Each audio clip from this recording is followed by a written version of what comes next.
beri kami nasihat perihal ta'addud poligami. Kayaknya kita makan dulu jemaah kalau masalah poligami ini. Antum bisa jadi nggak enak makan sama istri nanti.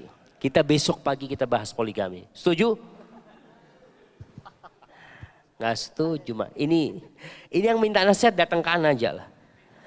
Japri. Bagaimana sikap yang harus dilakukan dari sikap suami dan sikap istri? Subhanallah ya. Ana pernah buat kajian di Jakarta, di Blok M situ. Waktu itu yang jadi pembawa acaranya tuh ada di situ tuh, Fani itu. Judulnya itu Ustadz Aku Ingin Poligami. Jadi mungkin bisa dirujuk di sana. Karena bicara poligami ini, kalau setengah-setengah ada yang sakit hati. Kalau setengah-setengah nanti ana dikirain belain ibu-ibu.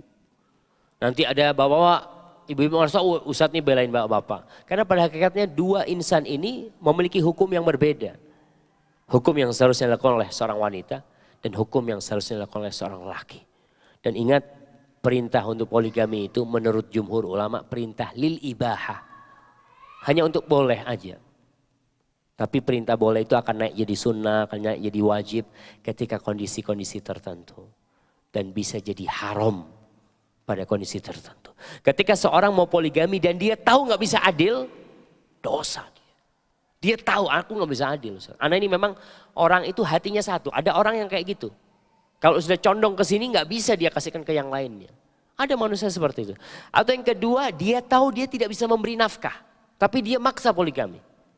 Padahal memberikan nafkah kepada istri wajib hukumnya. Kok bisa dosa kau? Ada orang-orang yang melamar pakai mobil sewaan. Assalamualaikum. Masya Allah, Fortuner naikannya, Masya Allah. Padahal nyewa dia. Hati-hati jamaah. Maka ada beberapa hukumnya. Dan ibu-ibu ketika terjadi poligami sama suaminya, satu yang perlu dikatakan, qadarullah wa masya'a fa'al. Itu takdir Allah dan Allah berbuat sekehendak Allah. Kenapa? Coba ibu pikirkan. Kenapa kok bukan istri tetanggaan yang kok bukan suami tetanggaan yang poligami? Kok suami anak? Itulah yang namanya takdir. Mungkin kalau kita bisa nentukan, ya mungkin fulan aja yang poligami, yang lainnya jangan poligami. Tapi kita ini hamba. Tadi kita bicara, kita ini hamba Allah SWT. Kita berjalan mengikuti garis takdir kita. Dan ingat, hidup di dunia cuma sementara. Jangan sampai ya gara-gara mungkin terjadi ibu-ibu, suaminya poligami. Akhirnya ibu-ibu memilih untuk berpisah. Boleh, para ulama mengatakan seorang istri itu minta cerai apabila alasannya syar'i. Ketika dia dizolimi, ketika dia ditinggalin. Karena ada suami-suami yang ninggalin istri tua, kata dia udah tua lah, aduh, udah gak berguna kata dia. Anda punya teman di Madinah, na'udzubillah, teman dari Afrika, yang ngomong, kata dia, Syafiq, Anda mau pulangin istri Anda nih. Kenapa? Aduh, anaknya sudah 3, udah gak berguna lah, Anda mau cari yang baru, kata dia. Na'udzubillah min dzalik. Zalim yang seperti itu. Kau tetap punya kewajiban walaupun engkau kepada istri tuamu. Itu masalahnya. Jadi ibu berlapang dadalah ketika sesuatu terjadi ibu-ibu doa, ya Allah mudah-mudahan suamiku gak poligami gitu ya. Si bapak doa, ya Allah mudah-mudahan engkau beri aku istri lebih dari 1. Ya udah kuat-kuatan doa. Ibu bapak-bapak cari doa-doa mustajab, ibu-ibu cari doa-doa mustajab. Tinggal dilihat mana yang dikabulkan sama Allah SWT itu kan. Hadza wallahu a'lam bishawab. Insyaallah yang lainnya kita lanjutkan besok.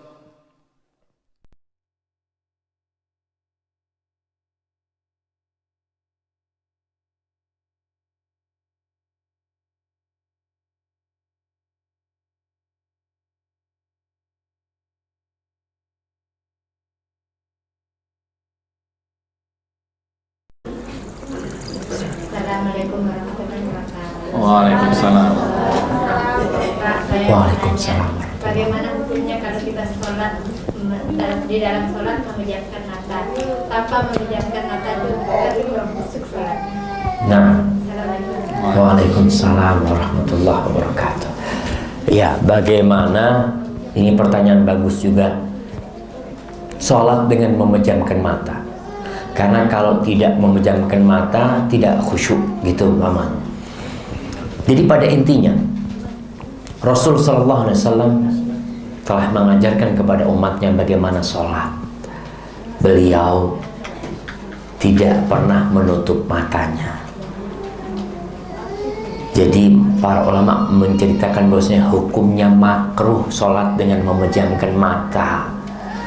Kita sholat panjang, kecuali di depan kita ada yang mengganggu kita. Umpamanya di depan kita nih sejadahnya macem-macem gitu ya, bikin kita nggak khusyuk. Itu baru kita ada alasan kenapa menutup mata.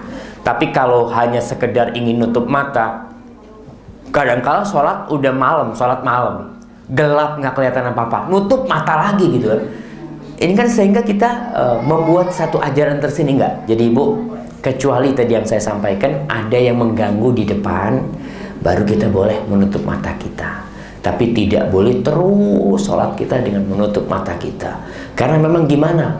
Kalau tahu-tahu ada kebakaran, kita tutup mata. Wallahu a'lam bishawab, seperti itu. Iya, silakan. Ini buat Ibu. Nah, fadhal. Assalamualaikum warahmatullahi wabarakatuh. Ahlan wa sahlan. Akhi, ukhti, semoga Allah senantiasa melimpahkan rahmat dan lindungannya kepadamu. Apakah engkau mencintai istrimu? Apakah engkau menyayangi putra-putrimu? Saya yakin sebagai fitrah seorang suami, dia akan cinta kepada istrinya. Dan fitrah seorang ayah akan mencintai dan menyayangi putra-putrinya. Kita berkumpul di rumah kita. Kita ajak anak-anak kita jalan. Dan tatkala anak-anak menjadi besar, kita merindukan mereka. Kita ingat dengan masa-masa berkumpulnya kita, kebersamaan kita bersama keluarga, istri dan anak-anak. Tapi akan datang satu masa yang kita akan meninggalkan dunia ini selama-lamanya. Dan mungkin kita tidak akan melihat kembali putra-putri kita. Dan kita juga tidak akan memandang lagi istri kita. Hanya ada satu cara agar kita kembali bersama setelah meninggalkan dunia ini. Yang gak lama kita hidup di sini. Satu cara itu sudah Allah sampaikan kepada kita. Dia berfirman, Ya ayyuhalladzina amanu qu anfusakum wa ahlikum nara. Wahai orang-orang yang beriman, jagalah diri kalian dan keluarga kalian dari api neraka. Maka kalau kita ingin bersama kembali kelak setelah kematian menjemput kita, kita jaga keluarga kita. Kita ajarkan kepada mereka agama Allah Subhanahu wa taala. Kita ajarkan kepada istri kita hukum-hukum Allah, kepada putra-putri kita bagaimana mereka mengenal Allah Subhanahu wa taala, dan dengan itu harapan kita, istri kita dan kita akan masuk surga Allah Subhanahu wa taala bersama putra-putri kita. Dikarenakan ada orang-orang yang mencintai karena Allah Subhanahu wa taala, tatkala mereka masuk surga terlebih dahulu, mereka akan mencari orang-orang yang dicintai. Dan semoga apabila istri kita mungkin yang masuk surga terlebih dahulu, dia mencari kita. Dan apabila kita yang masuk surga terlebih dahulu, kita mengharapkan kepada Allah untuk berjumpa dengan istri kita. Maka caranya bertakwa kepada Allah, ajarkan agama Allah yang benar, karena dunia ini hanya sementara. Sampai berjumpa kembali. Wassalamualaikum warahmatullahi wabarakatuh.